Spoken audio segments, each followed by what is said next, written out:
Монгол улсын үндэсний урлагийн их театр үзүүлж байна. За монголчуудын маш сонирхолтой нэгэн хөгжмийн зэмсэг бол номын хуур гэдэг хөгжим байна.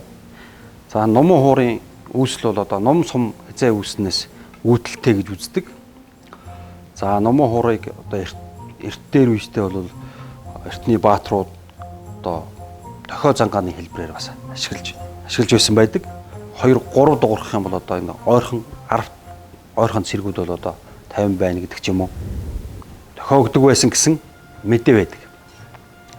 За одоо сүүлийн үед бол бид нар мэрэгжлийн уран бүтээлийн байгууллагууд бол арай хатуу модоор одоо номныхаа хэлбэрийг гаргаад утсыг нь төмрөөр хийгээд ингээ ашиглаж байна.